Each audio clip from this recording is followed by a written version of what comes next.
à tous et bienvenue dans votre journal de ce lundi 24 février. Ce soir, notre gros plan sur l'immobilier en Vendée. Avec le contexte économique toujours très tendu, la construction de logements a du mal à se relever. Ce qui marche bien, en revanche, vous allez voir, c'est la rénovation. Les Fagorbrands s'invitent à Machecoul à quelques jours de l'examen des offres de reprise. Une partie des salariés a essayé de rencontrer Arnaud Montebourg en visite à quelques kilomètres seulement de la Vendée. Et puis week-end freestyle au vent d'espace, roller, BMX, trottinette, beaucoup de candidats aux sensations fortes. Il se murmure même qu'un record du monde de saut en hauteur a été littéralement pulvérisé. Entrevue avec Arnaud Montebourg, deuxième essai, à peine une semaine après être allé à Paris pour rencontrer le ministre du redressement productif, rencontre qui a finalement eu lieu avec ses conseillers. Les Fagorbrands de Vendée étaient à Machecoul cet après-midi, Machecoul où Arnaud Montebourg visitait MFC, la manufacture française du cycle. Les salariés vendéens ont profité du déplacement ministériel pour faire une nouvelle fois entendre leur détermination face à la fermeture redoutée des usines de La Roche-sur-Yon et d'Esnay. On ne l'entend plus beaucoup sur ce dossier-là, quoi. Voilà. On l'a entendu au départ. Là, il vient de nous dire que l'affaire est réglée pour certains, mais pas pour nous. Ça nous inquiète encore un peu plus. Et si le gouvernement ne nous soutient pas, je ne vois pas trop comment on va pouvoir être soutenu par qui d'autre. On tient notre emploi, on compte sur lui, quoi. Alors, prochaine avancée dans le dossier Fagorbrands, ce sera jeudi. Le tribunal de commerce de Nanterre doit examiner les offres de reprise. Avec un marché qui n'a toujours pas retrouvé son niveau de 2002, des mises en chantier qui ont baissé de 30% par rapport à 2007, la construction en Vendée a du mal à se sortir de la crise. La preuve concrète, ce week-end à La Roche-sur-Yon, au Salon de l'immobilier, ce qui avait plutôt la cote, c'est la rénovation. Benoît Gandossi, Carl Laboureux. Un marché en berne avec une diminution des permis de construire, le secteur du bâtiment subit encore les effets de la crise. Mais ce qui change vraiment la donne aujourd'hui, c'est la question de l'énergie. On se retrouve à avoir des clients qui ont un souci de la maîtrise des charges, c'est-à-dire le restant à vivre. Et le restant à vivre, à l'heure d'aujourd'hui, est vraiment imputé par les notes de chauffage.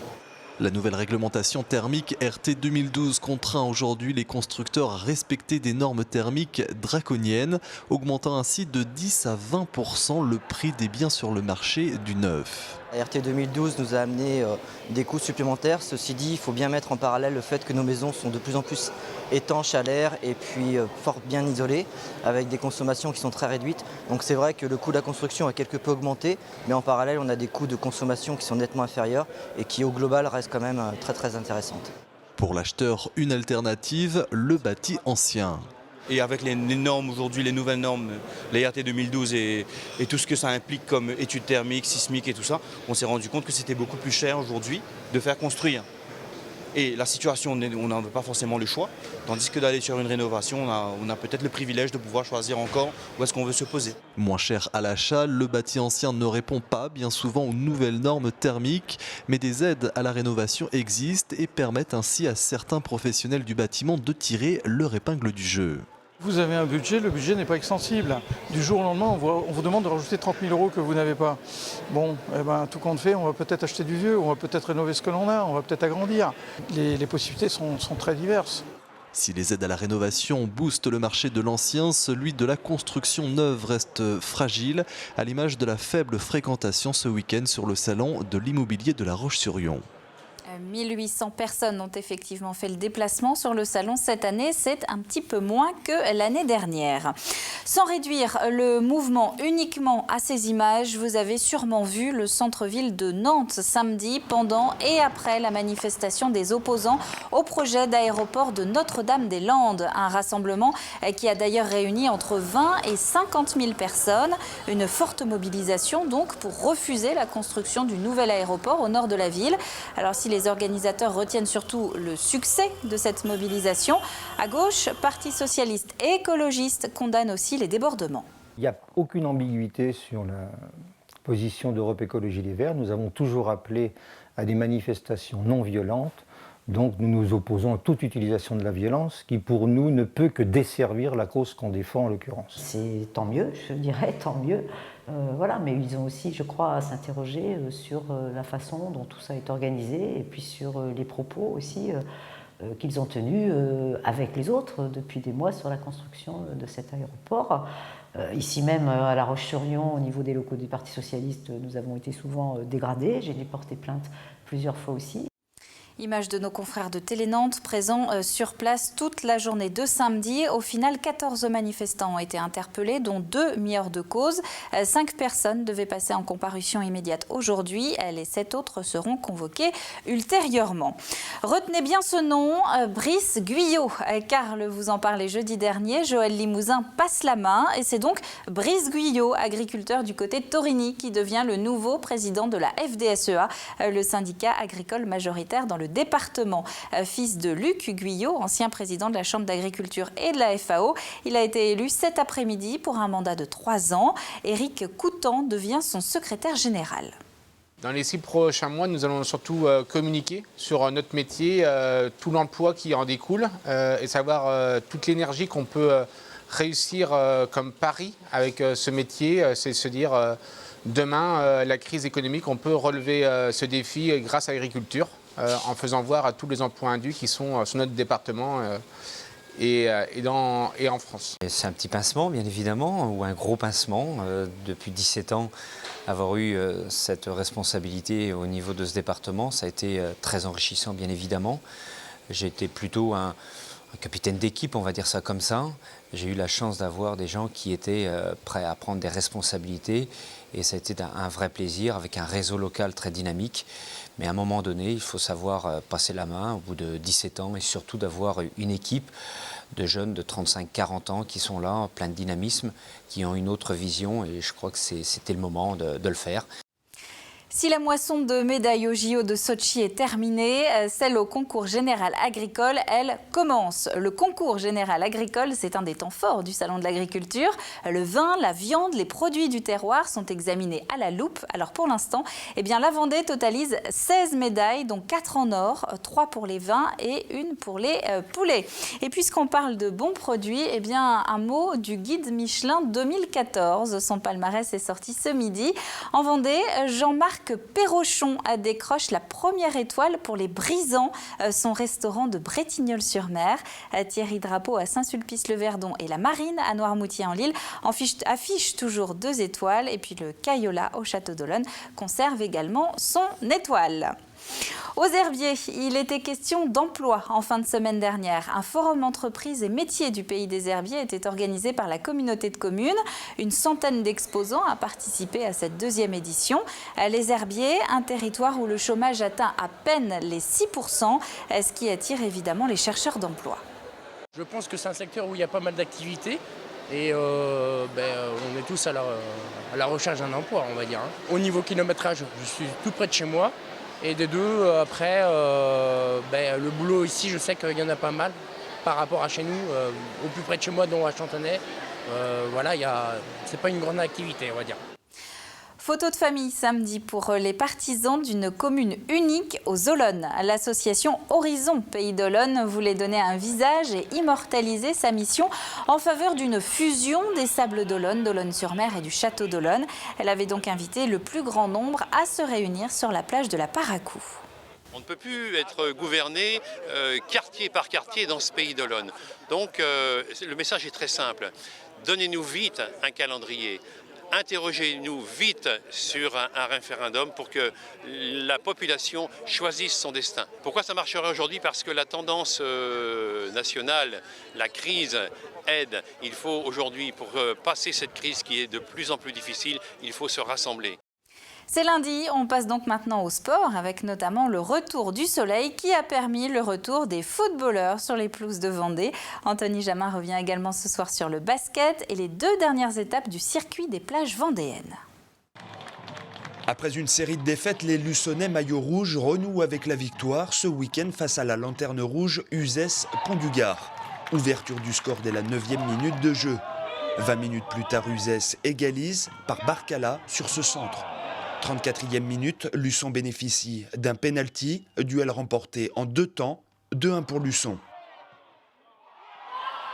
Moins de 5 minutes se sont écoulées et Uzès recolle le score sur cette frappe de Bru.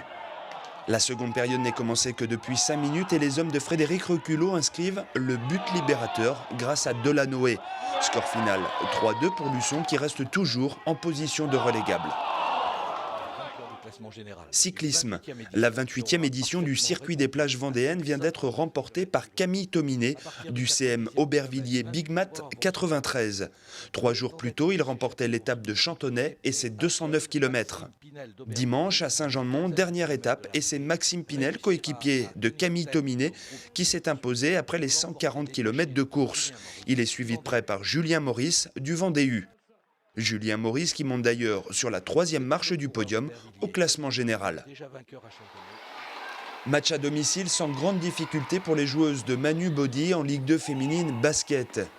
Les Lyonnaises maillot blanc et rouge n'ont connu cette année aucune défaite sur leur parquet. Face aux Havraises, l'intérieur Cora Duval et la meneuse Gabrielle Koubatova inscrivent à elles deux près de la moitié des points du match. Réputée pour sa défense, la Roche-Vendée Basket a une nouvelle fois fait le jeu pour s'imposer 65-41 face au Havre et ainsi conserver sa 2e place avec 30 points à 2 points du leader Calais. On va revenir un instant sur le football avec les autres résultats du week-end. Alors en national, belle victoire de Luçon donc, mais match nul du Poiré-sur-Vie.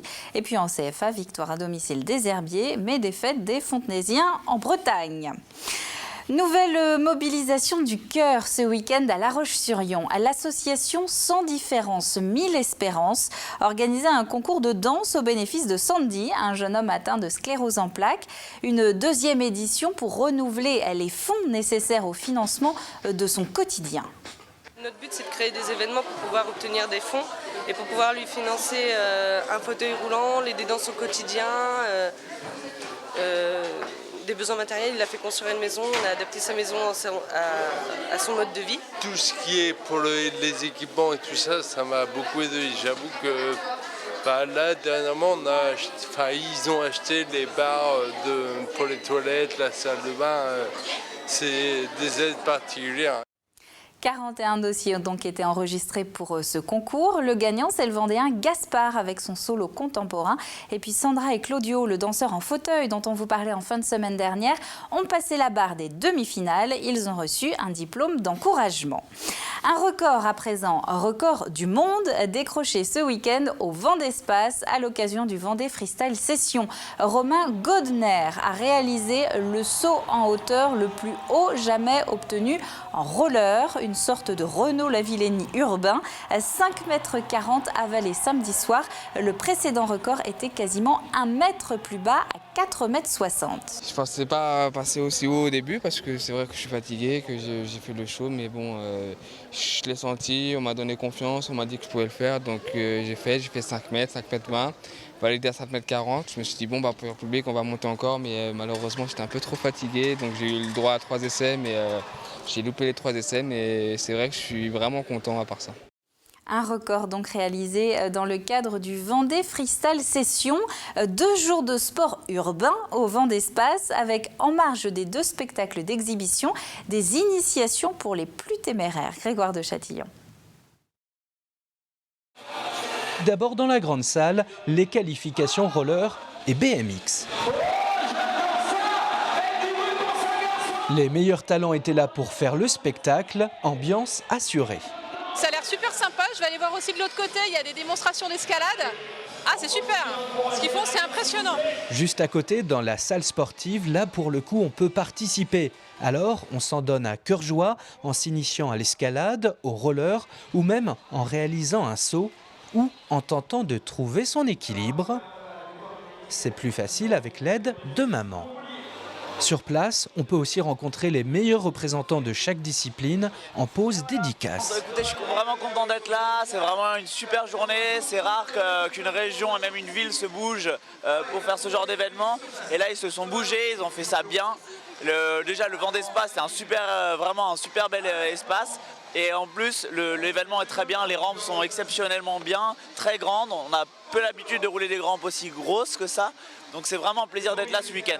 Qu'il participe ou pas, le public a l'air plutôt conquis de ce premier freestyle session. Ça a l'air de plutôt bien se passer, il y a un maximum d'ambiance. Et puis je pense que ça peut que monter, je pense. C'était comment alors le saut? Ça a fait un peu peur.